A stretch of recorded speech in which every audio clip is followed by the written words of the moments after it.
Well, 4 months later, and the effects of Hurricane Irma are obvious at a very popular beach and historic site.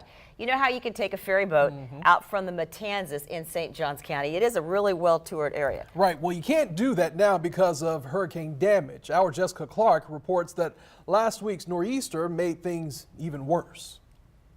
Fort Matanzas stands in the mist. The small Spanish colonial fort was never attacked historically, but hurricanes and storms are keeping visitors from getting to it now. We had to shut those down. Park Superintendent Gordy Wilson is not talking about the fort, but the ferry docks that were shut down for months after Hurricane Matthew because they were damaged. And then Irma came. But in Irma, one of our boats got damaged from the wind and the storm, and the other one that we took out that we put in a dock somewhere, or actually in a warehouse somewhere in the storage. That one got damaged while in storage. It's at the dock now, waiting to be repaired. So now both of our boats are damaged, and the docks are okay now, but now we got to wait till our boats are repaired. Oh, so you don't even have boats going out to the fort anymore? Not so now. People can't even visit the fort?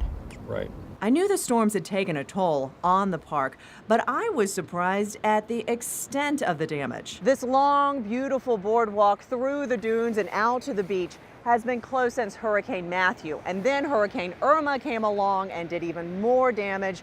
And last week's nor'easter did even more destruction. Those are actually limiting visitors to the beach itself. You can see that boardwalk here falling apart when the storm waves eroded the dune away from it. And then there's this, the ramp to the beach.